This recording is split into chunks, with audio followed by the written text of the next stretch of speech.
Hey, baby.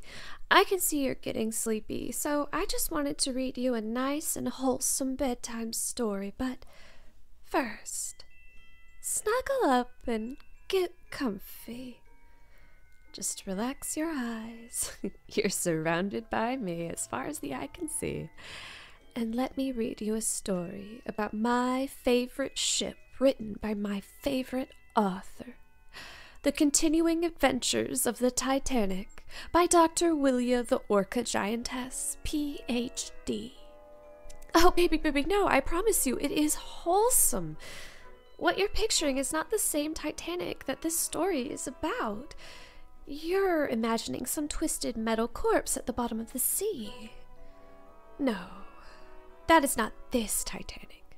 This Titanic is a pirate ship who has never sunk and who is sentient and completely self-aware, and I can see in your eyes that this is going to be a huge ask for your suspension of disbelief, but oh, come on, baby, you have to admit a giant steamship would make for a terrifying pirate ship, especially the imposing Titanic.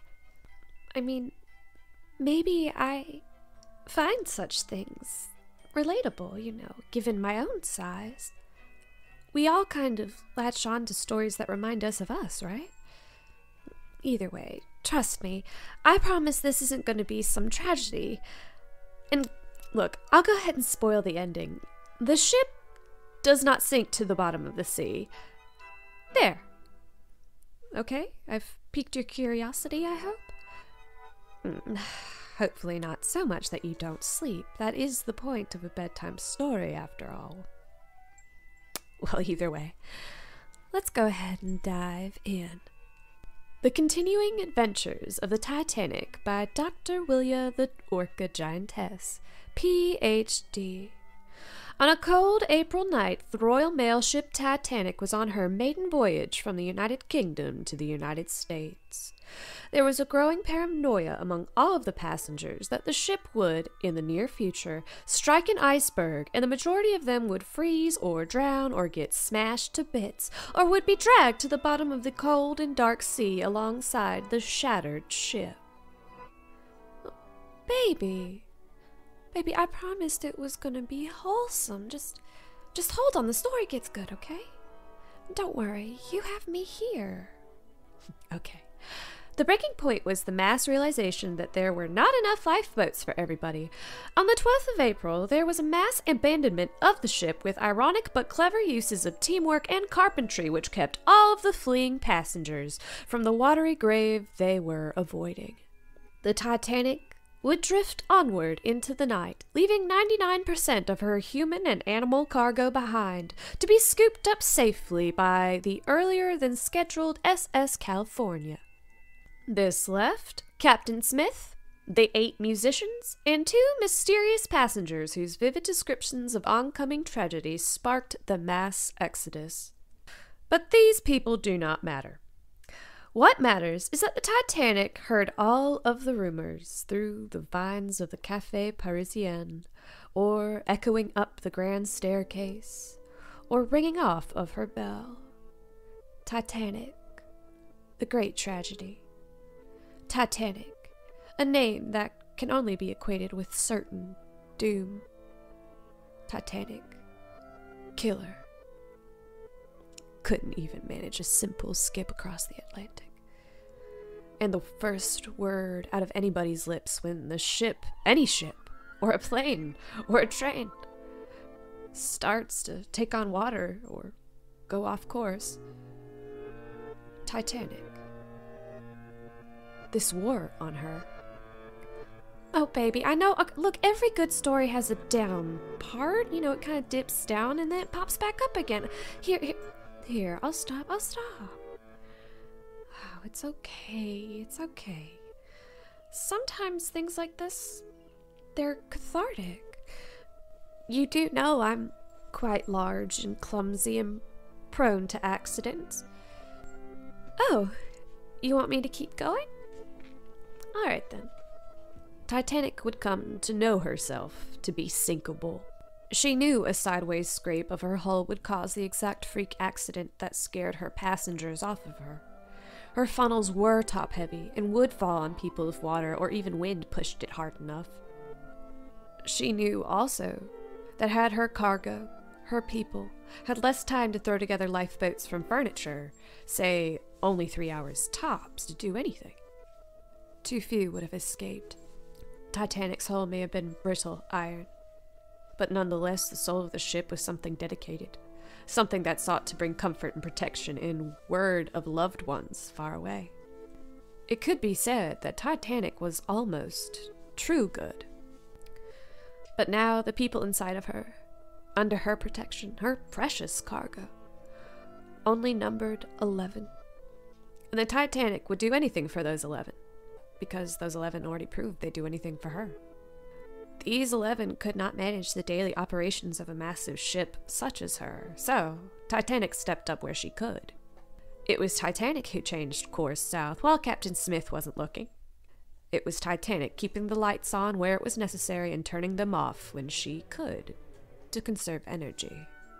And, most importantly, it was Titanic who sang along with her horn, joining in whenever her musicians played ragtime.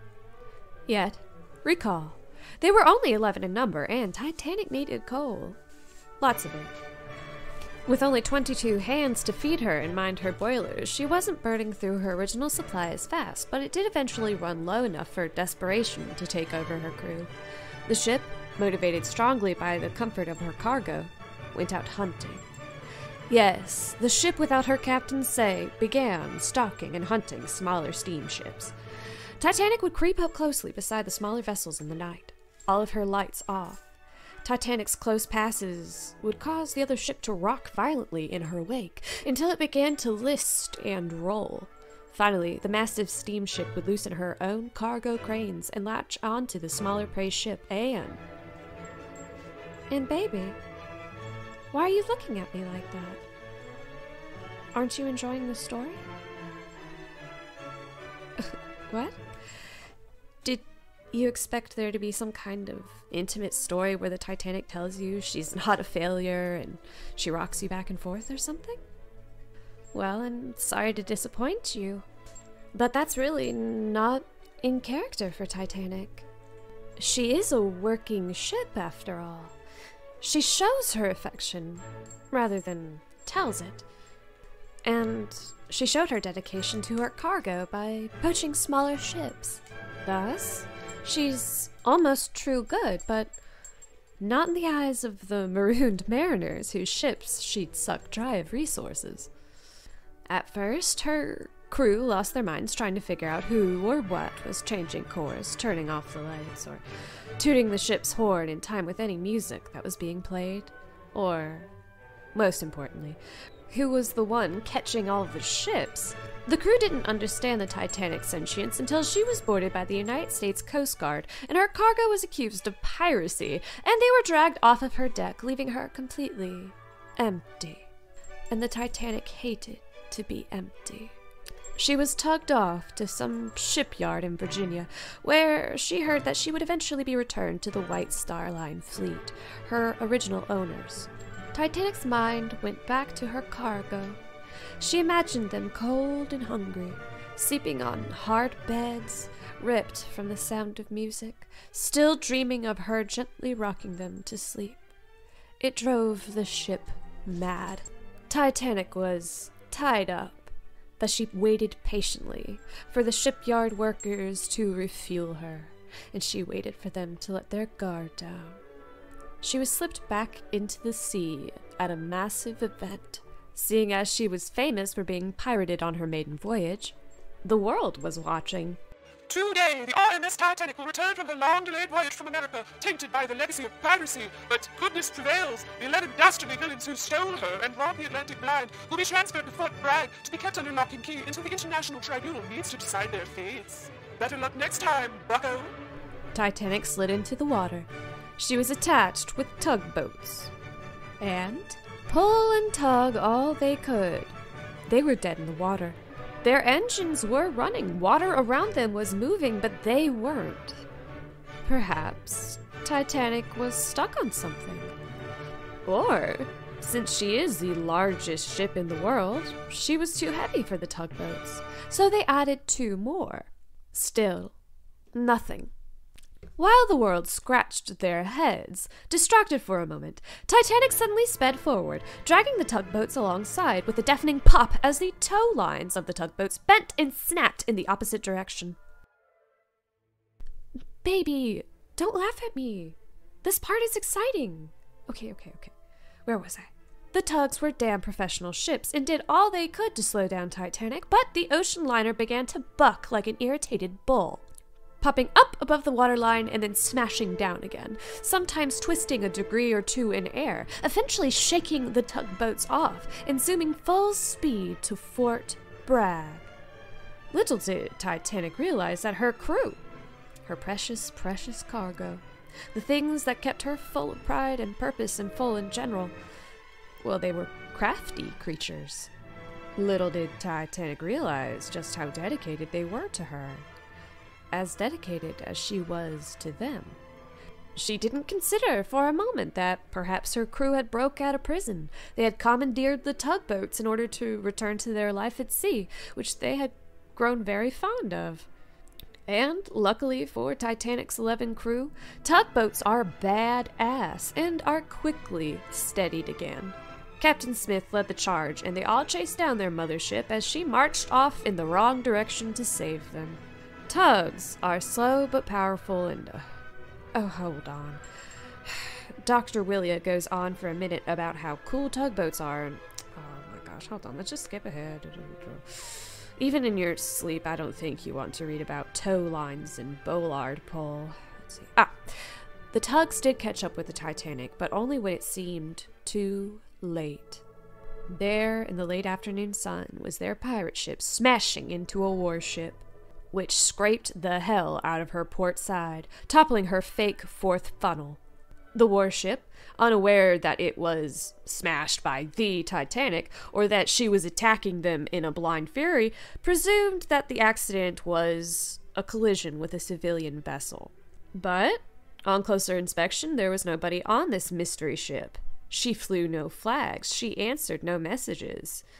She seemed devoid of life. Until somebody tried to board her.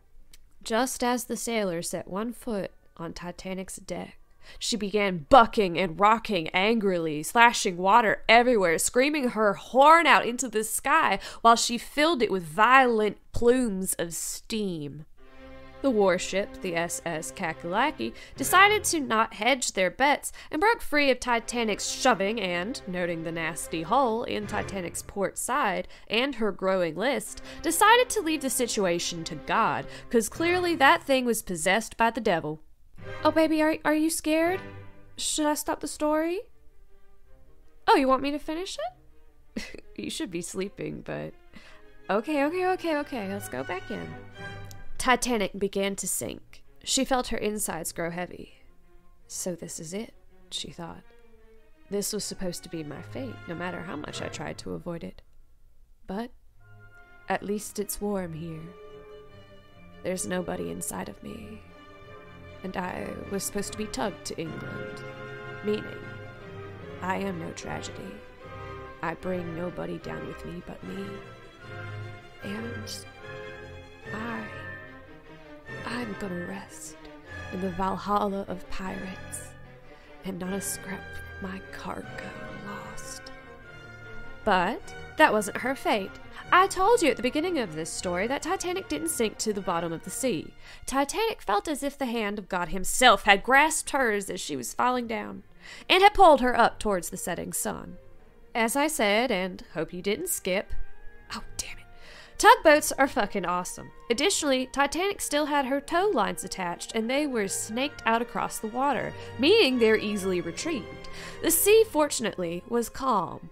Titanic was sinking flatly, keeping a steady speed ahead, meaning the tugs didn't have to pull against a ship going down vertically, which would be impossible. But the tugs could keep pulling her and nudging her forward, directing her to land in order to save her. Titanic's stern was popping up more and more, though, but this is no issue for a tug and a buddy, whose front heavy bows helped them dig into the sea, which pulled Titanic back down, shifting weight away from a reverse Carolina lean. 2 tugs pulled from the bow in a sort of V shape, which spread out weight as much as they could. With Titanic's sinking bow, the front 2 tugs were pulled into a proper Carolina lean, but once again, tugs are awesome, and they were able to drag their beloved ship away from an early fate. The Titanic was pulled ashore in a convenient and secret pirate cove, where she was intentionally laid down on a sandbank and repaired on low tide. She was emptied of seawater, and pieces of her bow were peeled off to patch up the portside hole as much as they could. The rest of the hole was plugged up by duct tape and a giant tarp. The entire time, she felt their tiny footsteps and their ringing voices fill her insides again. She swore, as she was tugged by her new fleet, to be the best damn pirate ship there ever was, or her name wasn't the Queen Anne's Revenge Titanic. Oh, baby, did you fall asleep? Oh, you're so cute. Well, it's a pity you're asleep. This isn't even the craziest adventure that Titanic has been on. One time, she got stuck in a glass bottle.